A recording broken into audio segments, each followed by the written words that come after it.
Recording on.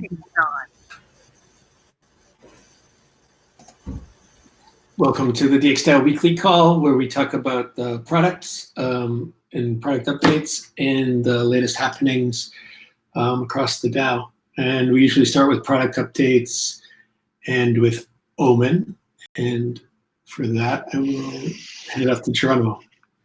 Yeah, so we released finally the new big version of Omen called 1.1.9.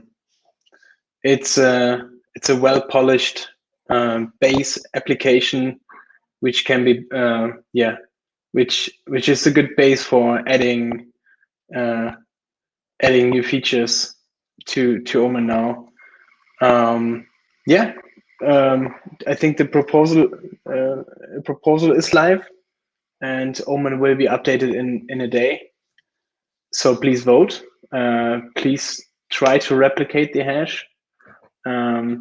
Verify that the code is actually good code, and there's also a link to the actual IPFS link where you can play around with the new version. Next for Omen will be like an interface to create shares, to redeem shares, and to create ERC20 tokens for any market. Another big feature we're working on is allowing people to stake ETH on outcomes after the market closed. So people don't need to go to Reality anymore.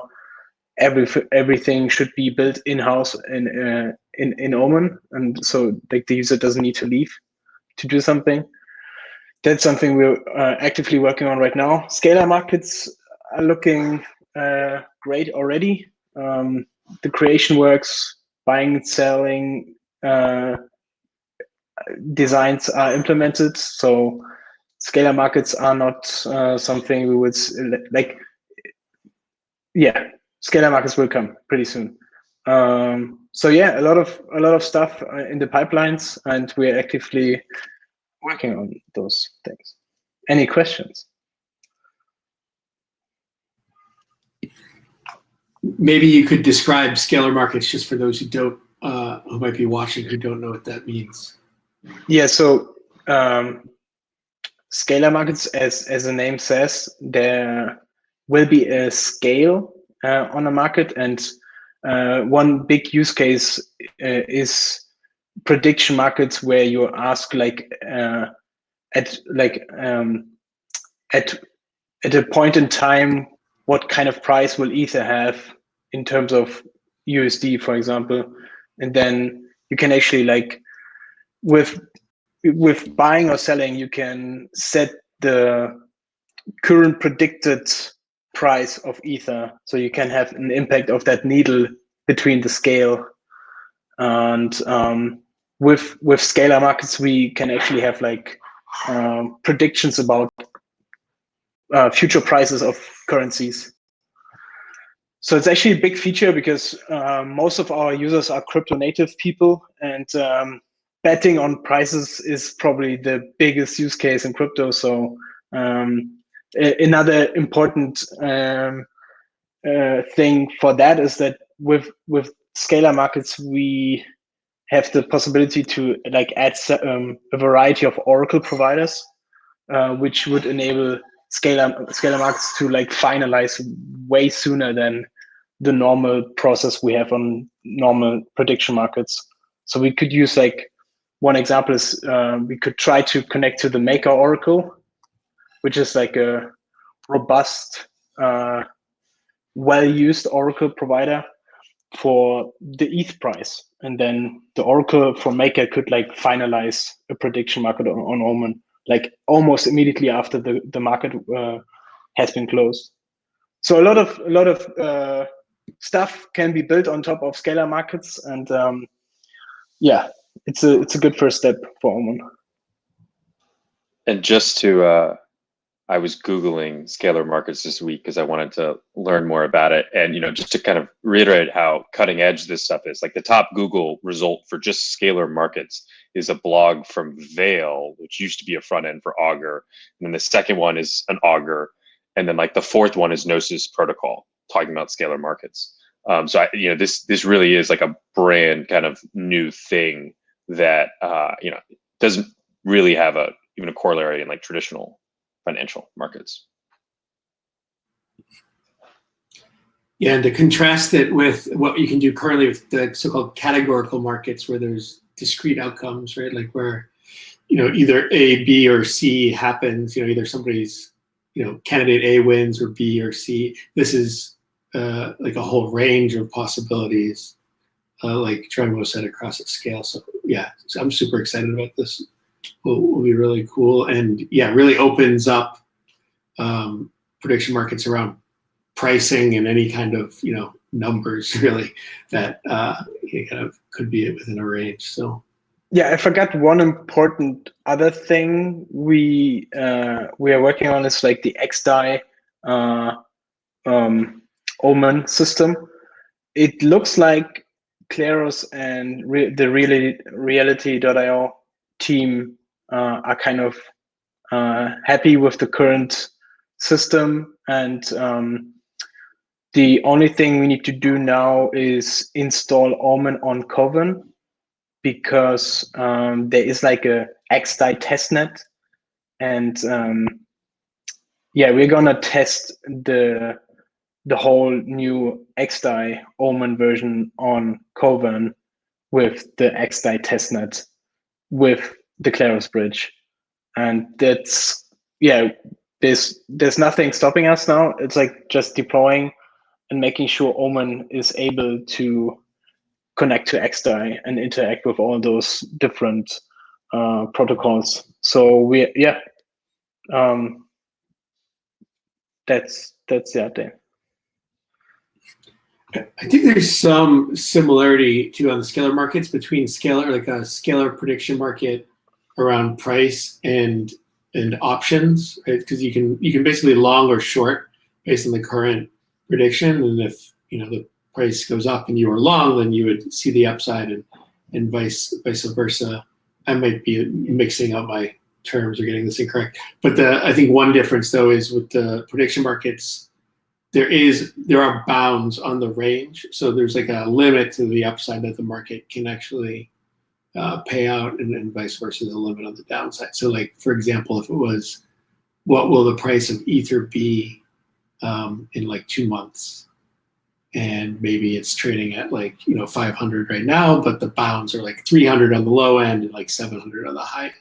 So it's like the highest it would ever kind of pay out would be at 700. So if you were to like buy the long position at 500, you would see like a $200 gain if it went above 700. Yeah, there's also other interesting use cases for Scalar Markets. For example, with Scalar Markets we could actually ask like at what specific date we could see the ETH amount staked for ETH 2.0 Genesis, and then have a scale with like 31 days for the whole month, or like, I mean, that would be stupid, but a specific day scale, and then like the market can actually like try to predict at what day we could see the Genesis event, or like the min amount stake. So like cool use cases are opening up, and yeah, let's see what kind of Pandora box we're gonna open. Yeah, just the options analogy I think is correct, but options are incredibly or notoriously hard to price, and like movements in price like are extremely volatile. So I think that's what makes this exciting, is it's like a basically new pricing mechanism for this. So it'd be cool to see how that's how we can kind of use it. But it's like very kind of foundational, and so we kind of have to think about what could be made of it. The other main important thing with Scalar Markets, though, which is LPs providing liquidity, it's a kind of an untested venture, and so as LPs learn that, I think we'll see how that goes. But I would say it's probably riskier than providing LP liquidity to a like binary market. So that people should keep that in mind. Absolutely. I think LP liquidity efficiency is something we're figuring out a lot with Omen, that's something that needs to be discovered.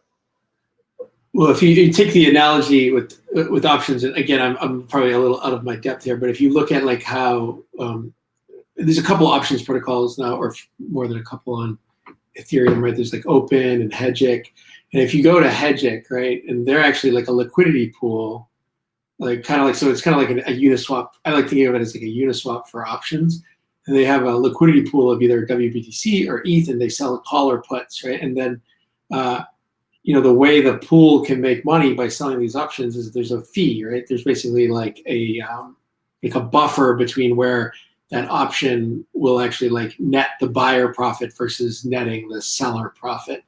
And I think what is kind of analogous in a scalar prediction market would be the trading fees, right? So like on Omen right now on the categorical markets, I think it's 2%, right, Geronimo? So I think something, maybe for some of these markets, like higher fees would make sense. Yeah, so the default is 2%, but we allow to go up to 10. So I'm curious why no one is actually trying to just create markets with like way higher fees, because specific prediction markets questions, they're just like way more risky for liquidity providers, and why shouldn't they get paid better? But yeah, it's actually like a flexible fee which can be set by the market creator. Yeah, it's really cool stuff. Really excited for this. Any other questions on Omen?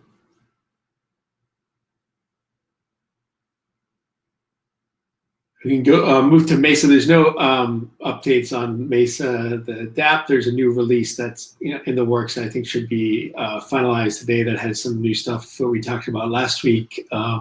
Some improvements in the buy sell kind of panel and the order book, basically, like not the order book, the table listing your orders, and its formatting has been cleaned up a bit. I think right before this call, someone had messaged about an issue that they found with Mesa. So it looks like we might be talking about Mesa after this call and trying to address that. There's a Prime DAO IDO on Monday. And so if there's any issue there, we probably want to try to address it as soon as we could. Yeah, any questions on Mesa or other things to note? I can mention that I had a call with Jack from Colony. He was interested to hear a little bit about the IDO strategies. It was a fairly general call, very interesting, but nothing concrete yet. Yeah, just an update. And the Monday BizDev call had Jack too, and it was a really great kind of overview of what they're doing at Colony. It's a really kind of cool, another governance play in the space that is pretty unique. Yeah, another DAO platform, right? Yeah. Sort of like in the same realm as DAOstack and Aragon in some ways, like with their own different feature set, a little different functionality, different approach. But pretty cool. They've been around a very long time, I think 2 or 3 years now, and have followed a lot of their stuff. He said before there were DAOs, or the word DAO. Yeah. I think before even Ethereum, they were working on this. So, yeah, I kind of heard about this like a long time ago. So, Cool project. All right, that's it. Any questions on Mesa? We can move on to DXSwap, now officially Swapper, I think. Is there a proposal to finalize that? There's a poll that Zet ran. I'll let Zet explain. All right, let's go again with this. So I made a poll on the official DXdao Telegram, and that poll I gave it about 24 hours, so not so much. And Swapper was the winner of that poll, and I kinda announced it on a call. But what happened the day after was I didn't close the poll. So we had like almost 40, 50 voters coming in over the night voting on Aqua, which was another alternative. So it was leading, and I'm like, oh, this is bad, because we already kind of announced it on a call, not on our channels. I let it be for another day, and it was a draw between Swapper and Aqua. So I closed the poll. I announced that it was closed, and yeah, I think we internally are trying to decide. And from my side, I'm the product owner of the product. I'm leaning on Swapper, and it's probably gonna be Swapper. So we're gonna do a proposal on that, but I'm designing everything from that name. Any comments, guys? Swapper. As an Aqua voter, I'm a little heartbroken, but I respect your decision. We'll do another project for that. Yeah. Cool. So I guess we should talk about the actual updates. The latest core repos, Augusto, you can jump in here and talk about this. Is Augusto deployed the latest core and periphery on Rinkeby, and that, I mean, this should be kind of the final version good to go. I think we're going to do some more testing on it on Rinkeby just to kind of go through the checklist, and if that looks good, I think they will be finalized for release, and we could see a proposal, within days. On the DApp side, is that you know better what's going on there? I'm thinking we are doing an announcement tomorrow on Telegram, maybe even on Twitter, where we announce the brand, the name, and some details. So that's that. And from the DApp side, we are doing really nice stuff, fixing some UI issues, but it looks we could push it. It's just some smaller issues, but it looks good. It works. Nice. And if people want to do Rinkeby tests, I think we'll probably share a Rinkeby URL probably today, right? On the DApp side in the Keybase. Yeah. And then beyond that, though, their work continues on the governance connections between DXdao and Swapper. So the relayer was audited, and just kind of going through the findings there and the response to that audit. And I think that might be ready for review, like another round of review from the auditor soon. And then the schemes, we would either use the multi-call scheme, which has been worked on with DAOstack, or a new generic scheme for the relayer. I think we may end up splitting it, where we do a generic scheme for the relayer and use the multi-call for the fee setter and some other things, and kind of separate those concerns so that we're not using the multi-call for funding issues at the start until it's a little more mature and tried, and we feel more comfortable with it. Yeah, maybe on that topic, kind of like relates to XDAO as well, but we have the DXdao. So like the thought is to actually deploy the multi-call there without a whitelist, and it's kind of like a reckless DAO. And yeah, start playing with it, interacting with like I guess XDAO contracts, and yeah, to just start playing with it, because like the way I see it, there will be problems. Ideally, we deploy also Swapper to XDAO and start playing with it with the XDAO DAO, and yeah, encounter all the problems on DXdao. Yeah, it would be great if we could get Swapper onto DXdao and do some of the testing with the governance connections there. That would be pretty awesome. Yeah, I feel like, you know, the problems that we ran into when we deployed like the DXdao, like, I don't know. My lessons is that, you know, things always break when when you deploy them on Ethereum for the first time. Yeah, exactly. That's why you do testing to test nets, and I think we can treat, you know, that's what we're doing with RankB right now, and I think DXdao is a good, kind of almost like a better test net in some ways because it's real funds, even but cheap enough that it's feasible, right? We're not spending hundreds or thousands of dollars to run tests. Anything else on Swapper? I would just say there's a last Friday's discussion was recorded, and there's kind of like a document that goes along with it that I think like kind of outlines some of the details and thinking behind that, and also kind of the schedule on, I guess, some of that, or the tentative schedule on those governance connections, because this is kind of a bunch of moving parts kind of trying to all fall into place at once. And encourage people to join tomorrow. It's always a good chat. I think also because it's Friday.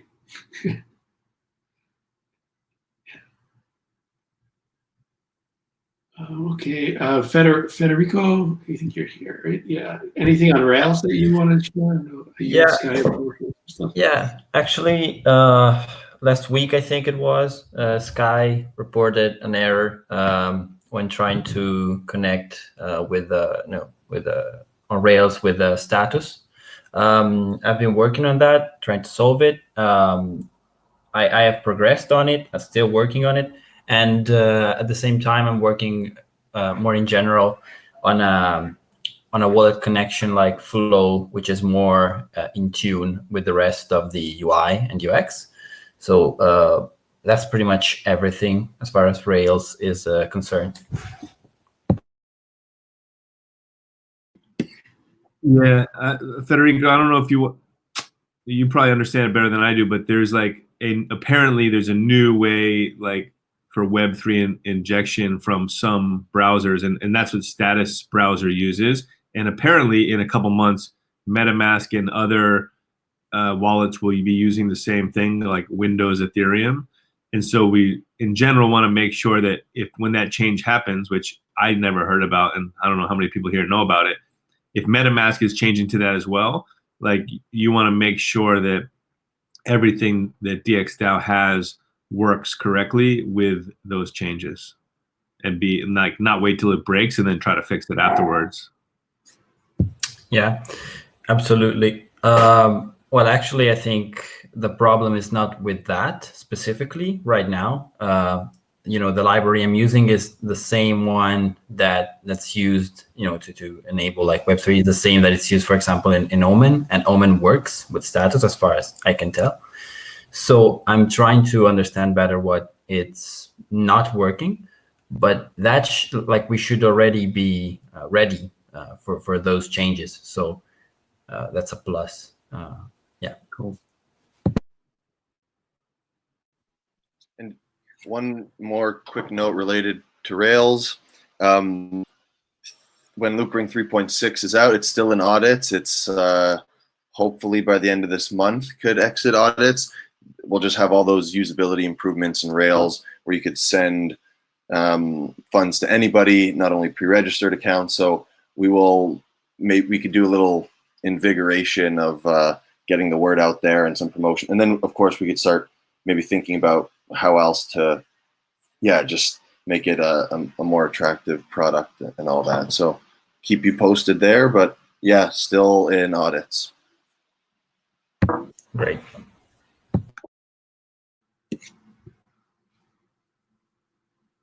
Thanks, Matt. Any questions on Rails? Also, I'm I'm going to get better reporting to see, like, or maybe Federico has this. I want to see like which transactions are coming from there, because I'm able to see like on the roll up which we have it on Dune, which transactions are trades, transfers, deposits, or withdrawals, but I can't see, I think we call it the channel ID, where it's coming from, the request. So I'm actually not sure of the usage and the patterns. Federico, do you have a view into that on your end, or this is something we need to show you? Yeah, I was actually thinking about this morning. I think it would be nice to have data about that. I don't have anything on it at this moment, but I think Rails is already like signaling in some way to the relayer that the transactions and the transfers that are generated on Rails are in fact generated on Rails. So we could probably know like what traffic comes from Rails and what doesn't. We need to figure out a way of showing it, and I think that I wanted to maybe discuss about with you or in general with the Loopring team. But yeah, it would be nice to have the information. Okay. And as far as you remember, are you using, for the Loopring relay, your channel ID is Rails? Does that ring a bell, or it's some random number? I'll ask the team right after this. Yeah, I mean, I have to have a look at the code. I can't remember off of like the top of my head. Okay, no worries. But I will tell you as soon as I know it. Okay, cool.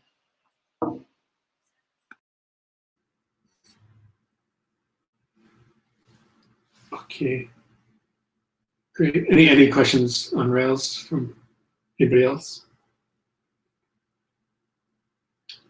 If not, I think so those are the 4 products. Obviously, that's what the focus is. But I almost think of like there's another category of kind of governance related work, right? And so I think it makes sense to kind of cover that as well. And I think Nylon, maybe you could talk about what's happening with the XDAI deployment. Yeah, sure.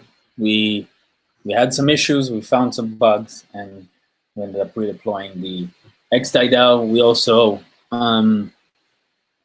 maybe reverted is not the right word, but we decided to use arcv1, which is basically the same code base as the mainnet DAO, which makes it kind of like any schemes developed for mainnet we'll be able to use on the DXdao. And yeah, it's redeployed. I'll share the address. Yes, this is the DAO address. Yeah, right here. And yeah, we should be good to go. I think Sky sent it some money. It all works. And I think we should be good to go to start yeah, making proposals. I think what we talked about initially is kind of signal proposals. I, for example, is going to make a proposal to switch the governance calls and the dev calls, because I can't do them on Wednesdays. And yeah, I think that's it in that regard. I don't know, anyone wants to add anything? Will the XDAI governance calls happen on Tuesdays? Is that what's going to happen? No, it's the same. I'm just kidding. But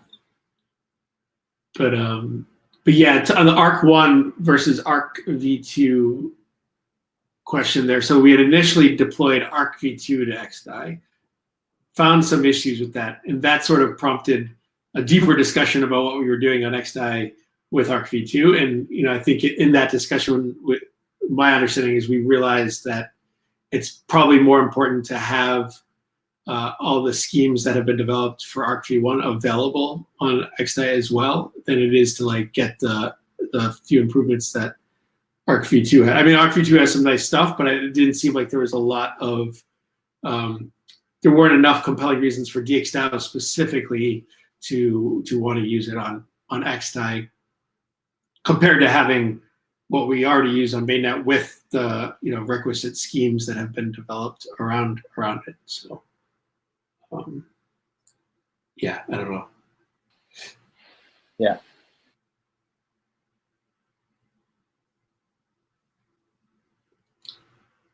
And anything else on the kind of governance related issues? Augusto, I know you've been also doing a little bit of work.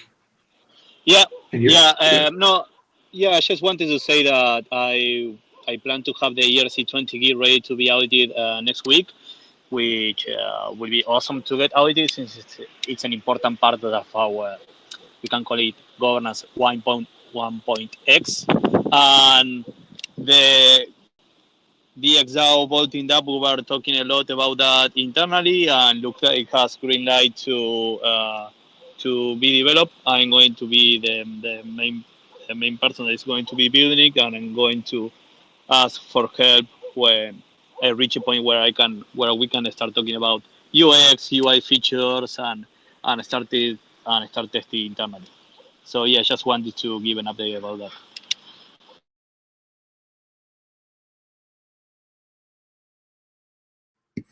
That's great. On the ERC20 Guild, on the audit front, I also had just posted last night a draft proposal to kind of start doing a broader look with the auditor we've been working with at our security posture. And I think this draft that I did last night first steps would be to take an inventory of all the smart contract code that's related to governance and anything that touches it or gets called by it.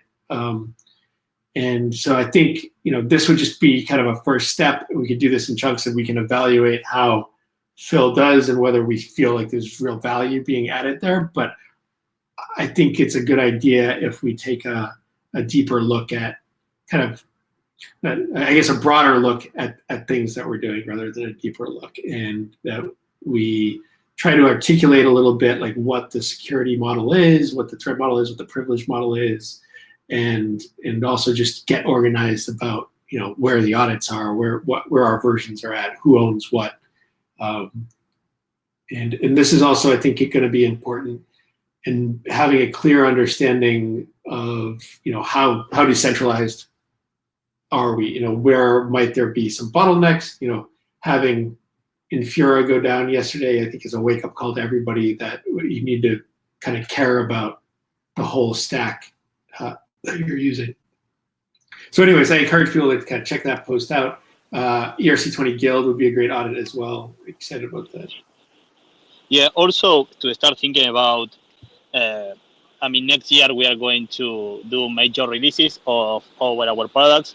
I imagine that there is going to be some big features side on DXdao, Omen, Swapper, and that is going to involve, it would be great to have a security audit, right? Because before every major release, just to do it more professionally, because we all know in the space that things can go wrong very fast here. We want to try to avoid that and to do it in the more, how can we say, I won't call it professional, but in a more organized way. If we have the people who can do a security audit and the money for it, and we have the tech that can be audited, we should go for it. So I think it's a general audit of our entire stack to later deep into individual products sounds great, and it will give us like it will make us look very good outside the system once we publish them and we share it around. And I do think it's important to review and audit any new like smart contract code that handles funds, right? And I think we've been diligent about this, but I think to the point of organization, I think it's time to kind of take a wider assessment, because there's a lot of moving pieces coming together between what DAOstack has done, what DXdao members have done, what the Gnosis platforms that were built on, et cetera. So I just think there's a great opportunity here for us to be more organized, and totally agree that anytime we're updating and redeploying the smart contract code, it should be audited. And, like I said, I think we've done a pretty good job of that so far. It's not like we've been sloppy, but I think we can be a little bit more organized. On the voting DApp, post to Augusto that you made on DAO Talk. There was a couple of comments from Ezra and Nylon about, what DAOstack is up to, and I just want to be clear that, like, as I see it, like, we have very open lines of communication with DAOstack and are doing, I think, a good job trying to collaborate and work with them on everything too. So I don't see this as like a, I think this effort that Augusto is talking about, in my mind, doesn't mean anything about negative towards like collaborating with DAOstack. Yeah, a lot of people freak out, like, why you're going to replace Alchemy? Why you're going to take the you're going to take the taking token? This is not the idea. The idea is to design something and build something that where we can start taking care of our governance. But I don't think we have strong reasons to leave the DAOstack and something that it has been built there and it works and it's been safe so far because we had no security issues, which is great. So that is not the goal here. The idea here is to start experimenting more on the governance level and start trying to solve some issues on our own.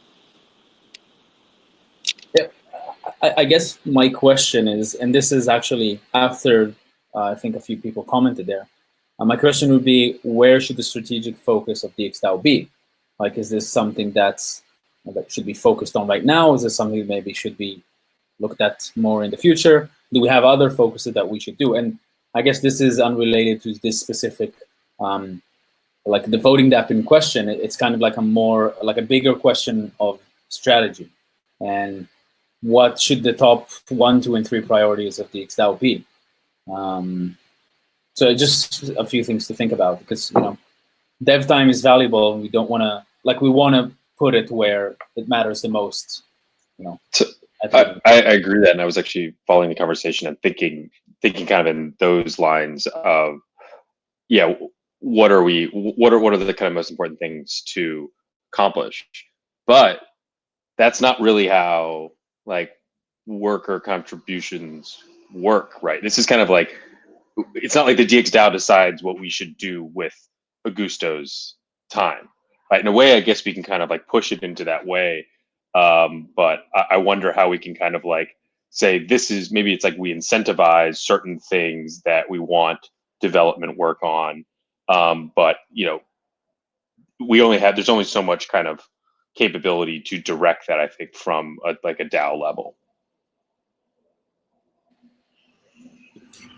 Well, and of course the DAO does, it's not like workers can just willy-nilly do whatever they want. Like, you have to pass a proposal, and if it doesn't seem valuable to people, I wouldn't vote for it myself. I imagine most other rep holders would not either, right? And you can, I think some of you may be, I've grilled Augusto pretty thoroughly on this proposal myself, and I don't, Augusto's very capable, so like I wouldn't want to waste money from the DAO personally. So but to kind of like take a step back, there's about a dozen people now doing product stuff with the DXdao. We've grown the dev capacity up, over the past few months.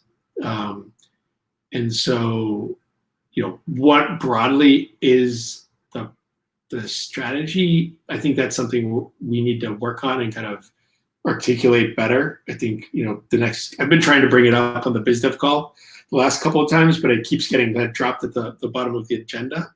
But I think we need wider discussions on a high-level product strategy. But even right now, of those 12 people, the vast majority of that bandwidth is focused on the products, right? On the DeFi products. It's on Omen. Mesa, we haven't done we're kind of like freeloading on Gnosis a bit on Mesa, but we've done a lot of the work on Omen, and Swapper is all us, right? So that's the majority of the focus and the effort there, as far as I can tell. This is something that I think I've said this to a couple of people here, but in terms of like strategy, I think something that we could look into is decide what are the, KPIs is kind of like the wrong word.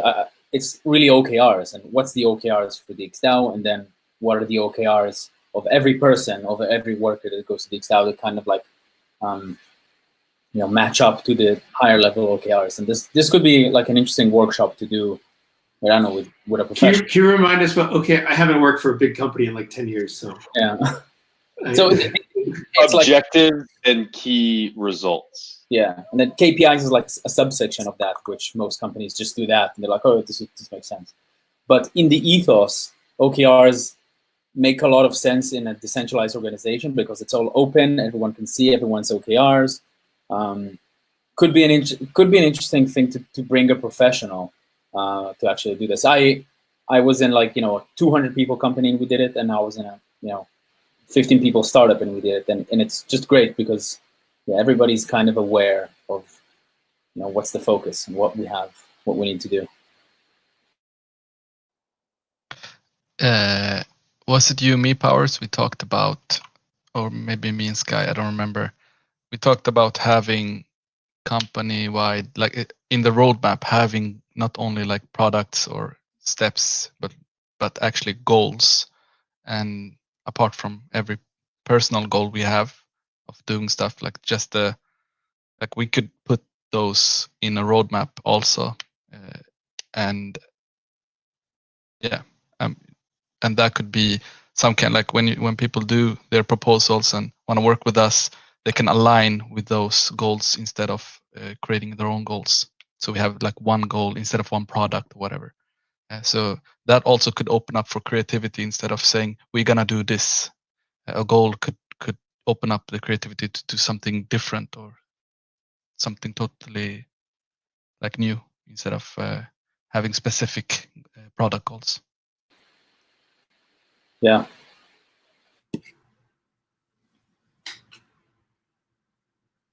I'm getting distracted by all of the abbreviations and acronyms here, but I do think this is a bigger issue, and we should definitely like pick the product strategy call up. I mean the overall strategy discussion up on Rolodex calls.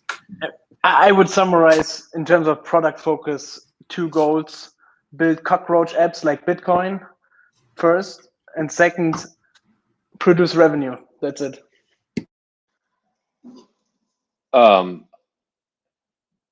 I think that we all see the benefit of how the clarity that this would kind of convey. I think like most things in DXdao and decentralizing governance, it's like, well, how do we do that? How do we write OKRs in like a decentralized way that's like involving the community? So I think like this is kind of like the challenge I think that we're kind of coming to. So I think we need to view it as kind of like, well, what's the process for producing those and how can we kind of iterate on it? And I think like with most things nowadays, I think the best way to get the ball rolling on this is to kind of get a forum post going, because that'll involve kind of feedback from community. Because we've also talked about, I know John has mentioned about like a product strategy call with the community. So I think these are just like all part of this idea of developing these goals, OKRs, whatever other abbreviations we want to use that are either for the DAO or for themselves.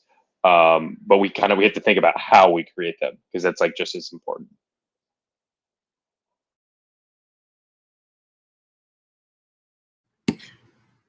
Yeah, super important. I don't want to detract from this, but just to be conscious of time, I think we should move on to recapping the other calls from the BizDev and the governance calls from earlier in the week.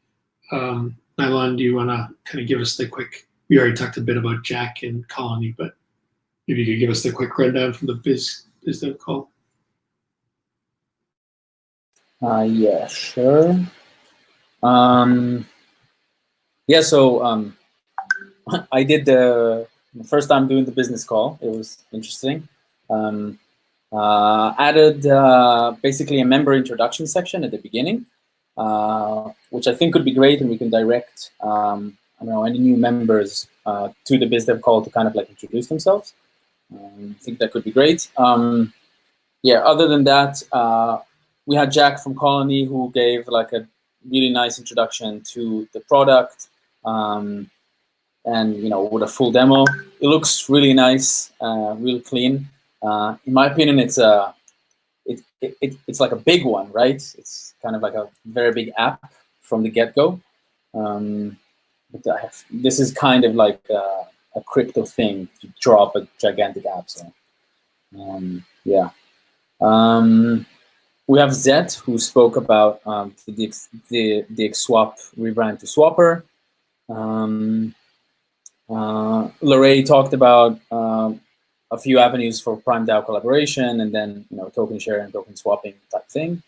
And we talked about the DXdao redeployment, and John mentioned that next week we should talk about, first of all, like product strategy, and it might be fitting there, and another collaboration with Fuse, a potential collaboration with Fuse. So yeah, that's it.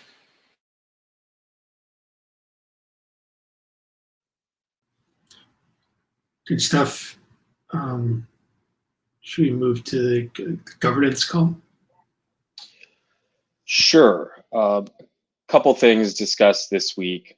We have started the second round of the community rep boost. I saw Peppo was in there, and we're kind of coordinating with those. So I think that's a good initiative. We want to continue to keep on the eyes in there. There is a post on that, and if anyone needs help kind of walking through the proposal process, let Sky or myself know. We went over a little bit about kind of how governance and Swapper may work together. And then we spent a lot of time talking about worker compensation structure improvements. So we have revised the worker compensation guidelines a couple months ago to provide some clarity on the amounts for these, but this discussion was kind of on maybe some shortcomings with the current system that a lot of contributors have had, things like not wanting to take on the volatility of ETH or be worrying about when to submit your proposal. Obviously, the DXD vesting contract, working for non-technical workers.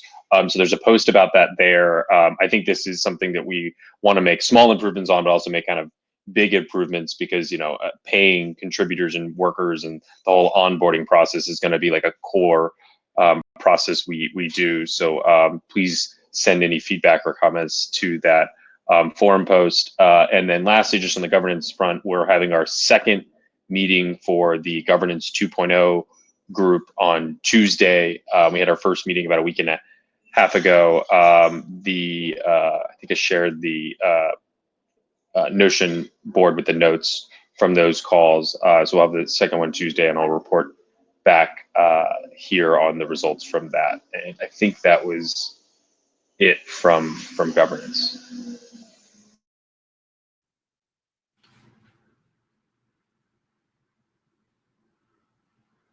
Anything to add there from any other thoughts? I can touch base on this. I think that's kind of one of the main reasons why we're not getting a huge influx of people applying or proposing to the DAO.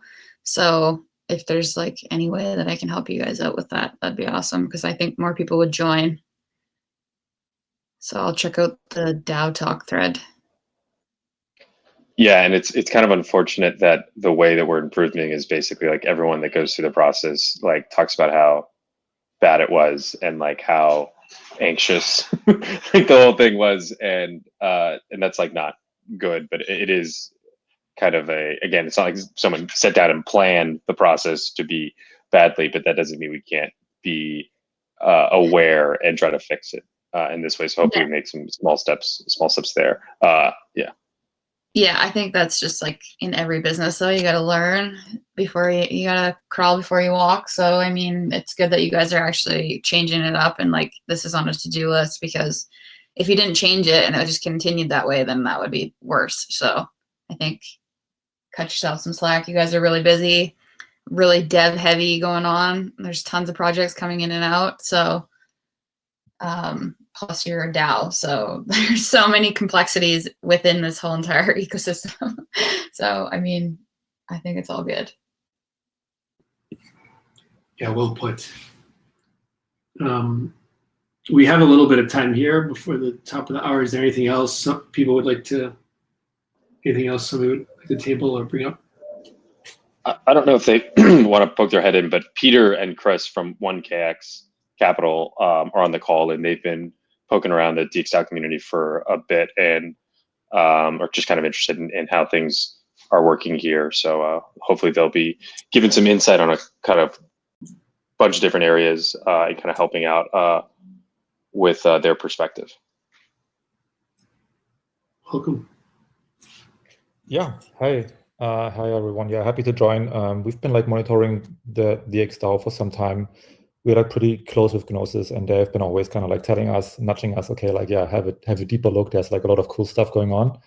And yeah, they were right. We were not disappointed. And yeah, we are looking forward to become like a more active participant over the coming months and years. And yeah,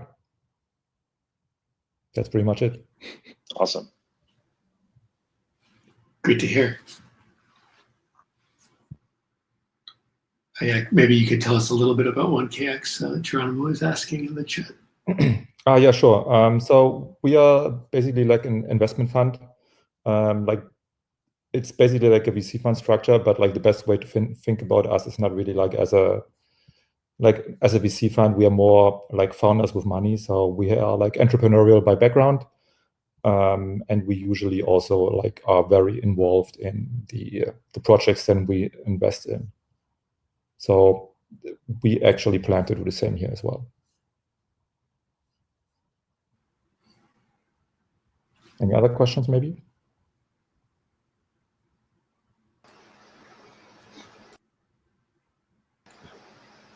And we are just, there's kind of an opportunity, Sky, I haven't had a chance to poke you about this, but there's an opportunity to maybe cooperate on a bounty with Gitcoin that we were just chatting about right before this call. So I don't know what we'll do for that, but if you have good bounty ideas, be on the lookout for that. Yeah, so basically like one of the first things that we want to offer to the DAO is we are basically like the kind of like one of the premium sponsors for the upcoming Gitcoin hackathon. And we are basically forwarding the available bounties that we get allocated to our portfolio projects. So we would also like to offer some of these bounties to the DXdao. We actually need like a decision for those bounties by the 24th of November. So we're currently like working on, like making a proposal for that together with Chris and see, and yeah, then present it to the community so it can be put up to a vote. And there's obviously there's no financial obligation for the DAO, right? So the only financial obligation would be for you guys to put some money behind the bounty, but yeah, that's it. That's awesome. Yeah, we've talked a little bit about sponsoring hackathons, and I know Sky has brought this up before, so that could be pretty cool. Yeah, it's also like the first time we do it in this format. So yeah, let's see what comes out of it.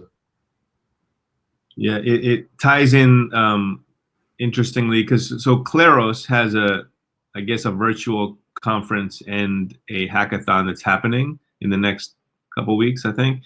And what that means, like Claros is obviously a big part and connected to Omen, for example. So it has been said by the Claros team that people that hack and build stuff for Omen, which is attached to Claros because it's highly connected, right? That is included in the hackathon. So that kind of idea of DXDAO's products, expanding and being attached to like other entities and projects and protocols in the space, it becomes bigger than DXdao. It becomes DXdao and its ecosystem, including DXD holders like 1KX and partners and things. And so you could see how a hackathon could be really like for the entire DXdao ecosystem and all attached products and protocols and investors and holders becomes like a really cool way to grow the ecosystem rather than just like some specific one-off thing. So that is a lot of work, and it will be really cool, and we can put it together. But if you think about it like that, it's pretty powerful. Yeah, totally agree. I mean, it's not just the visibility that like a hackathon like that generates for the whole DAO. It is also like, yeah, you can really provide like a template for like the very cool things that you can do with the DAO by providing like the right bounties for that.